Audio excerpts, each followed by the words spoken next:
కరీంనగర్లో సింధీల నూతన సంవత్సర వేడుకలు చేటీచంద్ ఘనంగా జరిగాయి. ఈ సందర్భంగా నిర్వహించిన ర్యాలీలో కేంద్ర హోంశాఖ సహాయ మంత్రి బండి సంజయ్ కుమార్ పాల్గొని వారితో కలిసి సందడి చేశారు.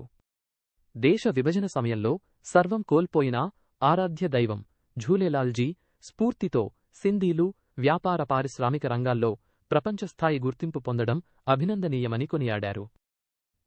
అద్వానీ హిందూజా వంటి ప్రముఖులు ఈ సమాజం నుండే వచ్చారని సింధీల సంస్కృతి మరియు సేవాభావం అందరికీ ఆదర్శనీయమని ఆయన పేర్కొన్నారు.